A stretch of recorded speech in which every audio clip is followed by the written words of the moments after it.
চলো বস হোক লায়ন ধামাকা এক্সক্লুসিভ আপডেট দেবো জিদ্দার লায়ন নিয়ে।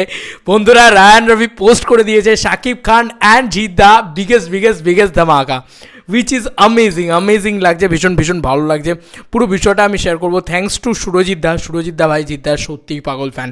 সুরজিৎদার রীতিমতো জিদ্দার একটা দারুণ আপডেট দিয়েছে, সেটা হচ্ছে বিএমআর 6 ঘন্টা আগে এই পোস্টটা করে। এখানে কিন্তু অনেক আপডেট আছে। তার সঙ্গে রিসেন্ট যেটা এক্ষুনি রায়ান রফি বলছে যে আসছে রোজার ঈদ লায়নের সাথে আর কুরবানি ঈদ তুফানের সাথে দেখা হচ্ছে রেডে। ভাই সাহ আলাদা লেভেলের পোস্ট করেছে রায়ান রফি। এটা রায়ান রফি নিজে 1 ঘন্টা আগে এই পোস্টটা করে দেয়। তো এই পোস্টটায় মারাত্মক লেভেলের অলরেডি দারুণ ধামাকেদার জিনিসপত্র হচ্ছে। Love you Raihan Rafi, love you. এই সিনেমাটার দরকার ছিল ভাই। আফটার তুফান আমরা দেখতে চাই কিছু বিরাট ম্যাসিভ ধামাকা। ভাই যে পারো নেগেটিভিটি করে নাও এই সিনেমাটাকে নিয়ে। সিনেমা আসবে, বক্স অফিসে কথা বলবে। বক্স অফিস যদি বাংলাদেশে ফাটিয়ে দেয় ভাই, বক্স অফিস যদি ইন্ডিয়াতে ফাটিয়ে দেয়, তাহলে ভাই ওটা জিদ্দা, ঠিক আছে? জিদ্দা ইজ আ বিগেস্ট মাস মহারাজা এবং সিঙ্গল স্ক্রিনের বাপ জিদ্দা, এটা মানতেই হবে। সিঙ্গল স্ক্রিন থেকে হিউজ কালেকশন করে এবং আবারও বলছি, সিঙ্গল স্ক্রিনকে আমরা ছোটো করি অনেকেই, যে মাল্টিপ্লেক্সে কালেকশন করতে হবে, ভাই মাল্টিপ্লেক্সে অবশ্যই কালেকশন করতে হবে, কিন্তু এটা মাথায় ভুল করলে চলবে না যে প্রজাপতির 10 কোটি টাকার সিঙ্গল স্ক্রিন কালেকশন ছিল। ইয়েস, তো মাল্টিপ্লেক্সের কালেকশন কিন্তু 4 কোটি টাকার আর 10 কোটি টাকার ম্যাসিভ কালেকশন কিন্তু সিঙ্গল স্ক্রিন থেকে। তো ইয়েস, সিঙ্গল স্ক্রিন থেকে জিদ্দা কালেকশন করবে, ফাটিয়ে দেবে জিদ্দা। বেঙ্গল ফাঁড়াকে রাখ দেগা ভাই, বাংলাদেশে ফাটিয়ে দেবে কালেকশনে। জাস্ট রায়ান রফি এটা দারুণ দিয়েছে। রোজার ঈদে লায়নের সাথে আর কুরবানি ঈদে তুফানের সাথে দেখা হচ্ছে। তার মানে কি ভাই, তুফান 2 কি 2025 সালেই আসছে বন্ধুরা? কুরবানি ঈদ মানে যেটা নেক্সট ঈদ হয় আর কি, সেকেন্ড ঈদ। ফার্স্ট ঈদ যেটা হয় সেটাতে আগে, মানে এবছরে যেটা হয়েছিল শাকিব খানের, বাংলাদেশে দুটো ছবির কথা বলছি, ফার্স্ট যে ঈদটা ছিল সেই ঈদটাতে কিন্তু শাকিব খানের রাজকুমার বলে ছবিটা আসে। সেকেন্ড ঈদটাতে আসে কিন্তু হচ্ছে তুফান।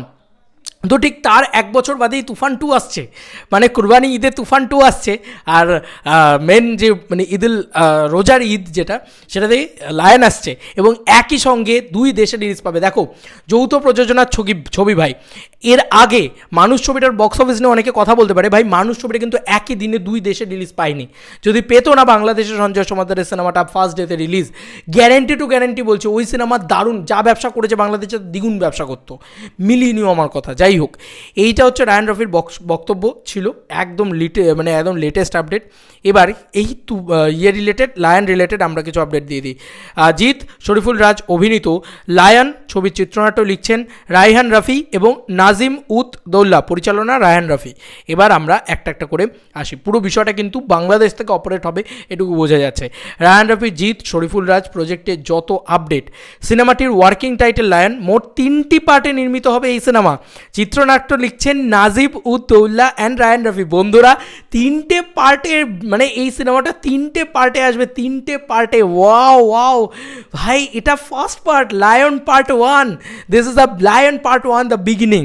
এরপরে লায়ন 2 আসবে, লায়ন 3 আসবে। মাই গুডনেস ভাই, পুষ্পা লেভেলের ভাবনা চিন্তা তারা করে ফেলেছে এখন থেকেই। মানে হ্যাটস অফ রায়ান রফি একজন ডেডলি ডিরেক্টর। তুফান ফাটিয়ে বানিয়েছিল, যে যাই বলুক ভাই, তুফানের ব্যবসাকে কেউ ডিনাই করতে পারে না। আর তুফান যা বানিয়েছিল, তুফান হেভি লেগেছিল আমার ভাই। সেই ধামাকেদার তুফান ঝড় তুলতে আসছে এবার রায়ান রফি ভার্সেস, মানে রায়ান রফি অ্যান্ড জিৎ। ভাই ফাটিয়ে দেবে জিৎ, আই এম শিওর। আর বলে রাখি, এই ছবিটার সাথে কোনোভাবে গ্রাসরুট এন্টারটেনমেন্ট জিৎ ফিল্মওয়ার্কস যুক্ত নেই। তাই এই ছবিটার মানে দায়ভার, মাথায় বার্ডেন জিদ্দার নয়। এই ছবিটার মাথায় বার্ডেন হচ্ছে শ্যাডো ফিল্মস এবং রায়ান রফি বাংলাদেশ, জাজ মাল্টিমিডিয়া ইত্যাদি প্রযোজনা সংস্থার। জিদ্দার হাউস কিন্তু এই ছবিটার সাথে যুক্ত নেই। তাই জিদ্দার প্রডিউসার হিসেবে কিন্তু থাকছে না, অ্যাজ অ্যান অ্যাক্টর তিনি বুক ঠুকে যাবেন, তিনি রেমুনারেশন নেবেন, ছবি করবেন, চলে আসবেন, দ্যাটস ইট। আচ্ছা, পরবর্তী লাইনটা কি লেখা হয়েছে? অ্যাকশন ড্রামা ঘরানার ছবিটির 65% শুটিং হবে সমুদ্রে। ছবির শুটিং বছরের শেষের দিকে শুরু হবে। আচ্ছা, it is Devara type film, কারণ সমুদ্রের ভিতরে শুটিং হবে বন্ধুরা। মানে 65% শুটিং কিন্তু সমুদ্রের ভিতরে শুটিং হবে। মাই গুডনেস, জিদ্দা এটা জিদ্দা করতে পারে, ওয়ান অ্যান্ড অনলি জিদ্দা করতে পারে। বেঙ্গলে প্রথমবার সি ওরিয়েন্টেড শ্যুট হতে চলেছে, এরকম একটা জলদস্যু টাইপ অফ জিনিসপত্র নিয়ে যদি হয় আরও মজা জমে যায়। যাই হোক, পরবর্তী লাইনটা কি লেখা হয়েছে, হিরো ভিলেন নয়, পর্দায় জিৎ এবং শরীফুল রাজ দুজনকেই নায়ক হিসেবে দেখা যাবে। ইটস আ 2 হিরো ফিল্ম, চরিত্রের গুরুত্ব থাকবে সমান। It's a 2 hero film. দুজন নায়িকাই বাংলাদেশ থেকে নেওয়ার পরিকল্পনা করছেন সংশ্লিষ্টরা, শীঘ্রই তাদের নাম জানানো হবে। দুজনেই কিন্তু বাংলাদেশ থেকে আসছেন, মানে এটা একটা দারুণ বিষয়, দুজন নায়িকায়। দেখা যাক, আমি খুব এক্সাইটেড এই নায়িকার নামগুলো শোনার জন্যে। যদি তাসনিয়া ফারিন হয় বা যদি মানে হয় তোমার কী যেন বলে পরিমণি হয় বা এরকম ধরনের নায়িকার নাম শোনা যায় না, বা মেহজাবিন চৌধুরী হয়, ভীষণ খুশি হব, বা বিদ্যা সিনহা শাহ মিম বা নুসরাত ফারিয়া হলেও কোনো আপত্তি নেই, খুব ভালো লাগবে আর কি। যাই হোক, তারপরে লেখা হচ্ছে যৌথ প্রযোজনা ছবিটি ভারতের অংশের প্রযোজক হিসেবে রয়েছে শ্যাডো ফিল্মস। বাংলাদেশে 2টি প্রযোজনা প্রতিষ্ঠান এই সিনেমাটির সাথে যুক্ত আছে, একটা জাজ মাল্টিমিডিয়া, আরেকটা কি আমি জানি না, মনে হয় রায়ান রাফির নিজস্ব প্রযোজনা সংস্থা। সিনেমাটির প্রথম পার্ট ঈদ উল ফিতর 2025-এ মুক্তি পাবে। বরবাদ সিনেমার সাথে ক্ল্যাশে যেতে পারে, বরবাদ সিনেমাটাও হয়তো ওই টাইমে আসবে আর ক্ল্যাশে যেতে পারে। এবার অনেকেই বলতে পারে যে আমরা বাংলাদেশে যেরকম নিয়ম আছে যে অন্য কোনো দেশের সিনেমা কিন্তু এখানে ঢুকতে দেওয়া হয় না ওই ঈদের টাইমটাতে, কিন্তু যদি সেটা বাংলাদেশেরই একটা সিনেমা হয় তাহলে তো তাকে রিলিজ দিতেই হবে, তাই না? তো ওখান থেকে কিন্তু বাংলাদেশের অন্যতম বড় বড় প্রযোজনা সংস্থারা রয়েছেন এই ছবির সাথে যুক্ত, তাই ওটা কিন্তু বাংলাদেশে এই ঈদ রিলিজ হবে, ঈদ রিলিজও হবে, বাংলাদেশে একদিনে রিলিজ হবে। ভাই আমার এটা ভেবে ভালো লাগছে যে আজকে বস 2 কবে রিলিজ হয়েছিল বলো না, সেই সময় ঈদ রিলিজ হয়েছিল, বাংলাদেশে একসঙ্গে শাকিব খানের সিনেমার সাথে রিলিজ হয়েছিল এবং দারুণ ব্যবসা করেছিল বাংলাদেশ থেকেও। তো আমার বিশ্বাস, আর এইসব বাজে কথা, পলিটিক্যাল সিনারিও ইত্যাদি ইত্যাদি একদম বাজে কথা ভাই, আমার তো এটাই মনে হয়। শিল্পের ভিতরে কোনো দাগ লাগানো উচিত না, কোনো পলিটিক্স লাগানো উচিত না, সেখানে কোনো ওই কাঁটাতারে বেড়া লাগানো উচিত না, ঠিক আছে? ইন্ডিয়া ভার্সেস বাংলাদেশ না, ইন্ডিয়া অ্যান্ড বাংলাদেশ।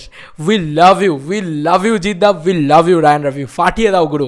আমরা তুফান 2 নিয়ে মাতবো, আমরা লায়ন নিয়ে মাতবো, lion part 2, part 3, oh my goodness, সব ফেটে চৌচির হয়ে গেছে। চলো বন্ধুরা, আবার নতুন কোনো ভিডিওতে দেখা হবে, বাই।